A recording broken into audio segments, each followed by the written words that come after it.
Welcome to our comprehensive guide on how to reply with a GIF to a thread in X. Adding a touch of fun and expressiveness to your replies can enhance the conversation and make it more engaging. In this guide, we'll walk you through the step-by-step process of replying with a GIF. Let's get started. Step 1. Open the X app on your device. Locate the app icon and tap on it to launch the application. Once you're in the app, ensure you're on the home screen. Step 2. Go to the post that you want to reply to. Browse through the threads and locate the post where you'd like to add a GIF. Step 3. To reply to the thread, tap on the comment icon, usually represented by a speech bubble. This action will open up the comment section or the reply box. Step 4. Type in your reply in the provided text input area. Share your thoughts or a message related to the thread.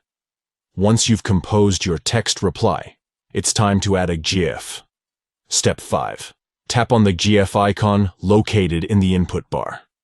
This action will open up the GIF selection interface, where you can browse through a wide range of GIFs. Step 6.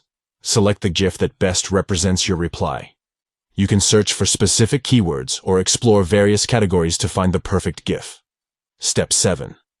Once you've found the desired GIF, tap on it to select it. The selected GIF will be added to your reply. Step 8. Finally, tap on Reply to submit your reply with the chosen GIF. Your response, complemented by the GIF, will now be visible to other users participating in the thread. By following these simple steps, you can easily add a GIF to your replies in X and bring a touch of humor or expressiveness to the conversation. Engaging with GIFs in threads allows you to convey emotions, reactions, or simply add a fun element to the discussion. Thank you for watching, and happy GIF replying.